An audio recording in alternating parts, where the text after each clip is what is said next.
Echipa României de Fed Cup încearcă și în 2011 să se califice la barajul pentru grupa mondială. Anul trecut, jucătoarele pregătite de Irina Spârlea au fost la un pas să reușească. Acum încă sunt mai optimiste ca niciodată. România face parte din grupa D a zonei euro-africane și va juca în perioada 2-5 februarie într-o grupă din care mai fac parte Olanda, Ungaria și Letonia. De-abia la a doua participare. Am mai auzit așa ce a fost în anii trecuți și au fost destul de aproape Bulgari, dar cel mai important acum este să fim o echipă.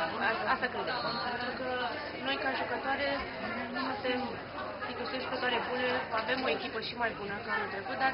Alături de Alexandra Dulgheru, din echipa României mai fac parte Sorana Cârstea, Monica Niculescu și Cristina Dinu.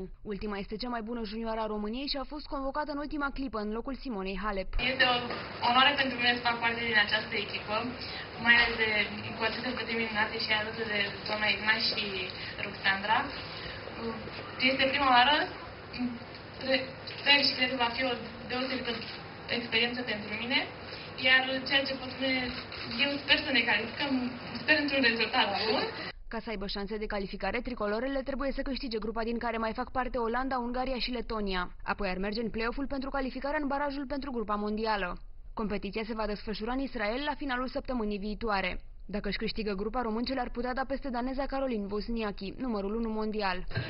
Nu cred că contează atât de mult adversarul, normal că e important cu cine jucăm, însă contează să fim o echipă și așa cum am avut ani în care am avut o grupă extrem de grea și am fost aproape de calificare, ani în care am avut o grupă mai ușoară și n-am jucat atât de bine, deci contează foarte mult să fim noi o echipă. În fiecare an îmi pare rău de fapt că ne aflăm în această situație, trebuie să jucăm în grupa aceasta, care nu este foarte ușoară, trebuie să jucăm foarte multe meciuri și simplu și dublu și după 20 de minute trebuie să jucăm iară și nu este ușor, dar bine că avem șansa să încercăm și să ne calificăm.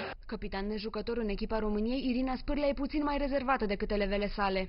Nu promit nimic. Singurul lucru, noi vrem să facem cât mai bine.